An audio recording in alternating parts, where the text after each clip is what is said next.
একটা কথা সবসময় মনে রাখবেন, যদি কোনো পুরুষরা দেখেন যে অতিরিক্ত হাসাহাসি করতেছে, যদি এমন কোনো পুরুষরা দেখেন, তাহলে মনে করবেন যেটা সুখের হাসি না, অবশ্যই তার ভিতরে অনেক বড় ধরনের কষ্ট লইয়া তারপরে মিথ্যা হাসি দিতেছে।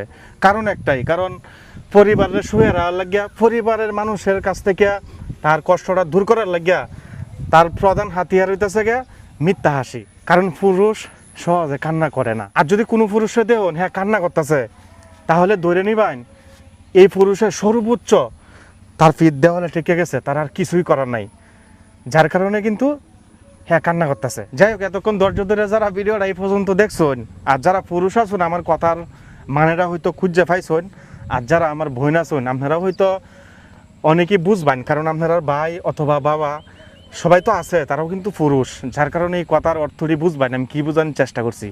যাই হোক, ভিডিওটা কিন্তু এই লাগাতে শেষ।